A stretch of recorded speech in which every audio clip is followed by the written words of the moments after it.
नमस्कार विद्यार्थी मित्रांनो, आज आपण या व्हिडिओमध्ये विज्ञान आणि तंत्रज्ञान भाग 1 मधील अत्यंत महत्त्वाचे प्रश्न या व्हिडिओमध्ये अभ्यासणार आहोत. तर प्रकरण क्रमांक 9 कार्बनी संयुगे हे प्रकरण मोठं आहे. या प्रकरणातील महत्त्वाचे प्रश्न आपण अभ्यासूया. यापूर्वी तुम्ही प्रकरण 1 ते 8चे प्रश्न अभ्यासले असतीलच आणि जर अभ्यासले नसतील तर त्यांची लिंक मी खाली डिस्क्रिप्शन बॉक्समध्ये देत आहे. त्याचबरोबर प्लेलिस्टसुद्धा देत आहे, ते तुम्ही जरूर अभ्यासा. जोड्या लावा. तर विद्यार्थी मित्रांनो, जोड्या लावा अशा 1 ते 2 जोड्या तुम्हाला परीक्षेमध्ये दिलेल्या असतात.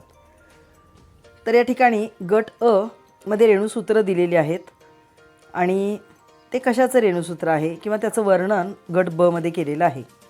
तर हे प्रश्न तुम्हाला नावे लिहा किंवा बहुपर्यायी प्रश्नांमध्ये सुद्धा येऊ शकतात, चुकी बरोबरसाठी येऊ शकतात, म्हणजे फक्त जोड्याच येतील असं नाही.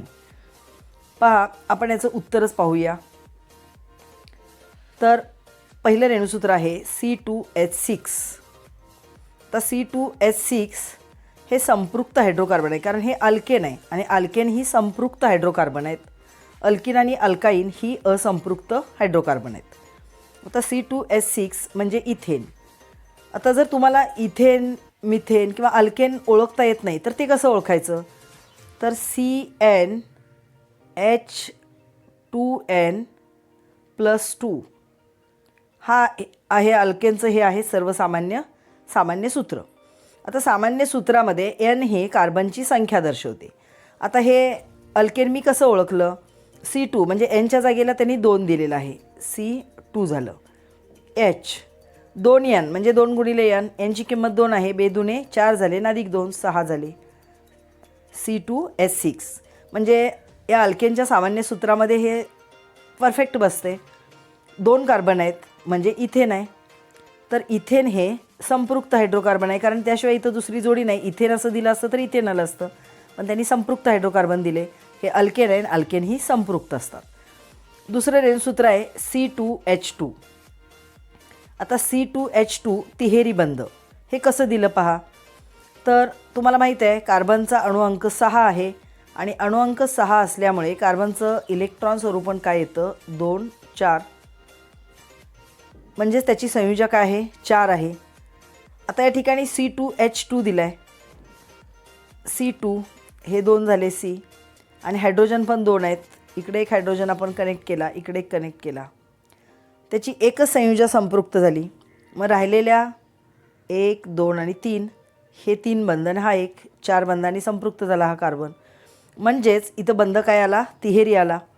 तर याचं उत्तर आहे तिहेरी बंध. तर हे कसं ओळखायचं? यासाठी सामान्य सूत्र तुम्ही लक्षात ठेवा. अल्केनचं आपण आत्ताच पाहिलं, CnH2n+2. अल्किनमध्ये अल्केनपेक्षा 2 हायड्रोजन कमी असतात, म्हणजे CnH2n. पहा, या ठिकाणी लिहिते मी. अल्किनचं सामान्य सूत्र आहे CnH2n. हे झालं अल्किनचं. आता अल्काईनचं पुन्हा 2 हायड्रोजन कमी होतात, म्हणजे अल्काईनचं सामान्य सूत्र आहे CnH2n-2. म्हणजे 2 यांच्या गुणाकारातून पुन्हा 2 आपल्याला वजा करायचे आहेत. तर हे 3 सामान्य सूत्र तुम्हाला माहीत असतील तर या प्रकरणातील बराचसा भाग तुम्हाला समजतो. तर C2H2 म्हणजे तिहेरी बंध. CH4O. आता हे अल्कोहोलचं रेणुसूत्र आहे, कारण CH4 म्हणजे मिथेन, मिथेनमधला एक हायड्रोजन इकडे रिप्लेस होतो आणि CH3OH, म्हणजेच हे सूत्र असं होऊ शकतं CH3OH म्हणजेच मिथिल अल्कोहोल. तर हे एक काय आहे? अल्कोहोलचे रेणुसूत्र आहे. पुढं C3H6 हे अल्किन आहे, कारण CnH2n ह्या सामान्य सूत्रामध्ये ते बसते पहा. CnC3H2n 3 दुणे 6, म्हणजेच ते अल्किन आहे. अल्किन आहे म्हणजेच ते काय आहे? असंपृक्त हायड्रोकार्बन आहे. चला पाहूया पुढील प्रश्न. संज्ञा स्पष्ट करा. सहसंयुज बंध. तर संज्ञा स्पष्ट करा म्हणजेच थोडक्यात व्याख्या लिहा. आता सहसंयुज बंध म्हणजे काय? तर 2 अणूंमध्ये संयुजा इलेक्ट्रॉनच्या संधानाने. तर संधानाने हा शब्द जर कठीण वाटत असेल तर तुम्ही भागीदारीने हा शब्द वापरू शकता. 2 अणूंमध्ये संयुजा इलेक्ट्रॉनच्या भागीदारीने जो रासायनिक बंध तयार होतो त्याला सहसंयुज बंध असे म्हणतात. तर ही आहे सहसंयुज बंधाची व्याख्या किंवा ती संज्ञा आपण स्पष्ट केलेली आहे. पुढील प्रश्न. उदाहरण देऊन पुढील संज्ञा स्पष्ट करा. सेंद्रिय संयोगातील विषमाणू. आता सेंद्रिय संयोगातील विषमाणू ही संज्ञा आपल्याला स्पष्ट करायची आहे. पहा, सेंद्रिय संयोगातील एक किंवा अधिक हायड्रोजन अणूच्या जागी या मूलद्रव्यांच्या अणूंचे प्रतियोजन होते व त्यामुळे कार्बनच्या चतुसंयुजेची पूर्तता होते. हायड्रोजनला प्रतियोजी असणाऱ्या मूलद्रव्याचा विषमाणू असे करतात. काही वेळा हे विषमाणू एकटे नसतात तर विशिष्ट अशा अणुगटांच्या रूपात असतात. बघा पुन्हा एकदा ऐका. सेंद्रिय संयोगातील एक किंवा अधिक हायड्रोजन अणूच्या जागी या मूलद्रव्यांच्या अणूंचे प्रतियोजन होते व त्यामुळे कार्बनच्या चतुसंयुजेची पूर्तता होते. हायड्रोजनला प्रतियोजी असणाऱ्या मूलद्रव्याचा विषमाणू असा उल्लेख केला जातो. काही वेळा हे विषमाणू एकटे नसतात तर विशिष्ट अणुगटांच्या रूपात असतात. तर आपण आता त्याचं उदाहरण पाहूया. पहा, या ठिकाणी रचनासूत्र आणि विषमाणू दिलेले आहेत. आता उदाहरणार्थ इथं डॅश एक्स, तर इथं डॅश एक्स, एक्सच्या जागी काय काय येणार आहे तर Cl, Br, I म्हणजेच क्लोराईड, ब्रोमाइड, आयोडाईड. आता हे हॅलोजन आहेत. आधुनिक आवर्त सारणीमध्ये 17व्या गणामध्ये ते येतात. त्यानंतर OH, हा O आणि H, यातला O ऑक्सिजन आहे, तो विषमाणू आहे ऑक्सिजन हा. त्यानंतर हा O सुद्धा काय आहे, ऑक्सिजन आहे. NH2 अमीन ग्रुप आहे, त्यामध्ये नायट्रोजन आहे. C डबल बॉन्ड O, इथं सुद्धा काय आला आहे, या कीटोन ग्रुपमध्ये ऑक्सिजन आला आहे. तर यांना काय म्हटलं जातं, विषम अणू. तर यातलं एखादं उदाहरण तुम्ही देऊ शकता. सर्वच उदाहरणं देण्याची आवश्यकता नाही. पुढील संज्ञा आहे क्षपन. ज्या रासायनिक अभिक्रियांमध्ये अभिकारके हायड्रोजन प्राप्त करतात. बघा, ज्या रासायनिक अभिक्रियांमध्ये अभिकारके हायड्रोजन प्राप्त करतात अथवा अभिकारकातील ऑक्सिजन निघून जातो आणि उत्पादित तयार होते, अशा अभिक्रियांना काय म्हणतात, क्षपन म्हणतात. म्हणजे हायड्रोजन प्राप्त करणे किंवा अभिक्रियेतून ऑक्सिजन निघून जाणे ही प्रक्रिया म्हणजेच क्षपन. आता या ठिकाणी एक बहुपर्यायी प्रश्न दिलेला आहे. सामान्यतः कार्बनी संयुगांचे उत्कलनांक -°C कमी असल्याचे आढळते. तर विद्यार्थी मित्रांनो, कार्बनी संयुगांचे उत्कलनांक 300°C कमी असतात. पर्याय 1 हे त्याचं उत्तर आहे. पुढील प्रश्न, कार्बनी अणूंमधील संयुजा कवचातील इलेक्ट्रॉन संख्या डॅश आहे. आपण आत्ताच पाहिलं होतं, कार्बनचा अणुअंक 6 असल्याने त्याचं इलेक्ट्रॉन स्वरूपण येतं 2, 4. म्हणजे बाह्यतम कक्षेतील इलेक्ट्रॉनांची संख्या आहे 4. म्हणजे याचं सुद्धा उत्तर आहे पर्याय 1. पुढील प्रश्न आहे, ऑक्सिजनच्या 2 अणूंमध्ये बंध प्रकार टिंबटिंब. आता ऑक्सिजनच्या 2 अणूमध्ये बंध प्रकार दुहेरी असतो. हे आपण कसं ठरवलं तर ऑक्सिजनचा अणुअंक आहे 8, त्यामुळे त्याचं इलेक्ट्रॉन स्वरूपण येतं 2, 6. म्हणजे त्याची संयुजा काय येते, 2 येते. तर त्यामुळे ऑक्सिजनला 2 इलेक्ट्रॉनची आवश्यकता असते आणि त्याच्यामध्ये दुहेरी बंध निर्माण होतो. जर नायट्रोजन दिला तर नायट्रोजनचा अणुअंक 7 आहे, 2, 5. त्यामध्ये 3 संयुजा येते, त्याची 3 इलेक्ट्रॉनची आवश्यकता असते, त्यामुळे तिथं तिहेरी बंध येतो. पुढील संयुगाची रचनासूत्र लिहा. आता पहिलं संयुग दिले त्यांनी एथिलीन. तर एथिलीनचं रचनासूत्र आहे C2H4. पुढील संयुगाचे रचनासूत्र बेन्झीन. तर विद्यार्थी मित्रांनो, बेन्झीनचं रेणुसूत्र C6H6 आहे. त्याचं रचनासूत्र काढत असताना हे या पद्धतीने काढायचं आहे. बेन्झीनमध्ये एकाड एक दुहेरी बंध येतो. आता इथं एकेरी दिला, इथं दुहेरी, परत एकेरी, परत दुहेरी, परत एकेरी, परत दुहेरी. आणि प्रत्येकाच्या डोक्यावरती आपल्याला एक एक हायड्रोजन लिहायचा आहे. कारण 6 कार्बन आणि 6 हायड्रोजन इथं मी साईडला लिहिते, तर तुम्ही त्याच्या डोक्यावर असा लिहायचा आहे H. विद्यार्थी मित्रांनो, इतका सोपा प्रश्न असतो आणि 1 मार्क आपल्याला सहजपणे मिळून जातो.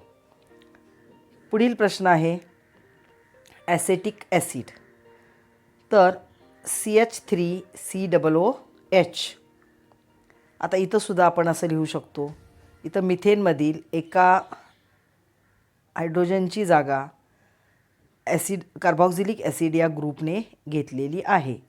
तर कार्बॉक्झिलिक ॲसिड ग्रुप आहे COOH. तर असं येईल त्याचं रचनासूत्र. पुढील प्रश्न आहे प्रोपिलिन C3H6. पहा 1 2 3 असे आधी काढून घ्यायचे. त्यानंतर हायड्रोजन आपल्याला 6 दिलेले आहेत. याचा अर्थ हे अल्किन आहे. अल्किनमध्ये दुहेरी बंध असतो, म्हणजे एका ठिकाणी आपल्याला दुहेरी बंध येणार आहे. पहा या कार्बनची चतुसंयुजा पूर्तता झाली. आता या कार्बनला सुद्धा चतुसंयुजा पूर्तता इकडं खाली येणार नाही आहे, कारण आपल्याला इथं दुहेरी बंध द्यावा लागणार आहे. तर हा बंध येणार नाही, म्हणजे याचीही झाली पूर्तता. आणि 4 हायड्रोजन गेलेले आहेत. आता 2 हायड्रोजन बाकी आहेत. हे तुम्ही कसेही दाखवू शकता. इकडे एक दाखवा, एखादा वर दाखवा किंवा खाली दाखवू शकता. बघा प्रत्येक कार्बनची चतुसंयुजा पूर्ती झालेली आहे का पाहिजे. आता हा कार्बन घेतला तर 1 2 3 आणि 4. हा घेतला तर हे 2 3 आणि 4. हा घेऊया 1 2 3 आणि 4. तर हे आहे प्रोपिलिनचे रचनासूत्र.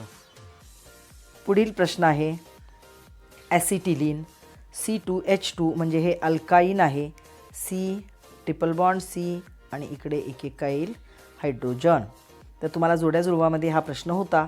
तर तोच प्रश्न आपल्याला रचनासूत्र लिहा म्हणून येऊ शकतो, किंवा नावे लिहा म्हणून येऊ शकतो, रेणूसूत्र लिहा म्हणून येऊ शकतो. वेगवेगळ्या पद्धतीने एकच प्रश्न विचारला जातो. पुढील संयुग आहे एथिल अल्कोहोल C2H5OH. पहा 1 2 कार्बन झाले 2, हायड्रोजन 1 2 3 4 आणि 5. तर याच्या डोक्यावर आपण एक एक हायड्रोजन लिहूया. आता राहिला अल्कोहोल ग्रुप OH, तो इथं लिहिला. तर हे काय आहे एथिल अल्कोहोल, किंवा याला इथिल अल्कोहोल असं म्हटलं तरी चालेल. पुढील प्रश्न आहे ॲसिटोन, म्हणजेच कीटोन C3H6O. पहा 1 2 3. तर आपल्याला कीटोन ग्रुप जोडायचा आहे. तर तुम्ही कुठेही एका ठिकाणी तो जोडू शकता. इथं जोडला आपण C डबल बॉन्ड O. आता या मधल्या कार्बनची चतुसंयुजा पूर्ती झालेली आहे. आता राहिले आपले 6 हायड्रोजन. पहा याचीही झाली 1 2 3. याचा एकच झाला आहे 4 5 आणि 6. तर हा झाला ॲसिटोन, म्हणजेच कीटोन. पुढे आयसोब्युटेन.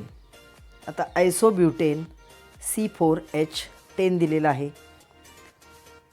तर 1 2 3 4 कार्बन झाले. आयसोब्युटेन आहे म्हणून आपण तो वरती घेतलेला आहे. आता हायड्रोजन हे झाले 3, हा 4 5 6 7 8 9 आणि 10.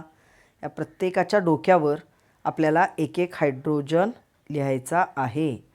तर विद्यार्थी मित्रांनो, आपल्याला जर रेणूसूत्र माहीत असेल तर रचनासूत्र आपल्याला सहजपणे काढता येते. हे फारसं अवघड नाही. पण तुम्ही जर समजून घेतलेलं नसेल तर पाठांतराने या प्रश्नांची उत्तरे तुम्हाला लिहिता येणार नाहीत.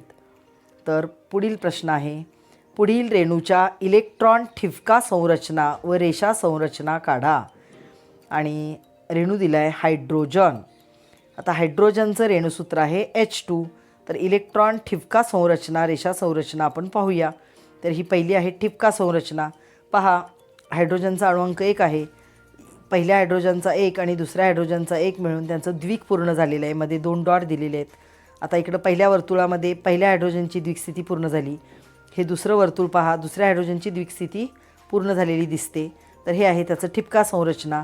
आणि ही आहे रेषा संरचना, कारण दोन डॉट मिळून एक बंध त्याचा पूर्ण झाला, म्हणजे H एकेरी बंध H. तर अशा प्रकारे आपल्याला ठिपका आणि रेषा संरचना विचारली जाऊ शकते. आपल्याला जर त्याचा अणुअंक माहीत असेल तर आपल्याला सहजपणे लिहिता येतं. आणि विशिष्टच प्रश्न असतात हायड्रोजन, ऑक्सिजन, नायट्रोजन. त्यामुळे हे 2-3 उदाहरणं तुम्ही करून ठेवली की तुम्हाला काहीही अडचण येणार नाही. पुढे ऑक्सिजन दिलेला आहे पहा. तर आपल्याला माहीत आहे ऑक्सिजनचा अणुअंक 8 आहे आणि ऑक्सिजनचं रेणूसूत्र आहे O2. आता अणुअंक 8 असल्यामुळे इलेक्ट्रॉन स्वरूपण येतं 2 6 म्हणजे त्याच्या बाह्यतम कक्षेत 6 इलेक्ट्रॉन आहेत, म्हणजे त्याला 2 इलेक्ट्रॉनची आवश्यकता आहे. आता पहा, पहिलं वर्तुळ बघा किंवा पहिला ऑक्सिजन अणू बघा, 2 हे 2 हे 2 6 झाले. दुसऱ्याचे पण या बाजूला 2 या बाजूला 2 या बाजूला 2. आता आपण पहिलं वर्तुळ पाहूया. पहिल्या वर्तुळामध्ये पहिल्या ऑक्सिजनच्या बाह्यतम कक्षेतील 6 इलेक्ट्रॉन आणि दुसऱ्याचे 2 भागीदारीमध्ये घेतलेले आहेत, त्यामुळे या पहिल्या ऑक्सिजन अणूचं अष्टक पूर्ण झालेलं आहे. आता दुसरं पहा, या ठिकाणी ही सेम प्रोसेस केलेली आहे. याचे 6 आणि ह्या 2 8 म्हणजे त्याचंही अष्टक पूर्ण झालं. तर ही आहे ठिपका संरचना. आता हे मधले जे 4 डॉट दिसत आहेत आपल्याला, 2 डॉटचा एक बंध, असे 2 दुहेरी बंध तयार झाला, म्हणजेच ही आहे रेषा संरचना. हे 4 इकडच्या बाजूचे हे 4 आणि मध्ये दुहेरी बंध. तर ही विशिष्ट सुधारणा असतात. तुम्ही हा व्हिडिओ पूर्ण अभ्यासला की तुम्हाला जवळजवळ वस्तुनिष्ठ सर्व प्रश्नांची उत्तरं या प्रकरणामधील देता येतील. व्हिडिओ आवडला असेल तर लाईक, कमेंट आणि शेअर करा. थँक्यू.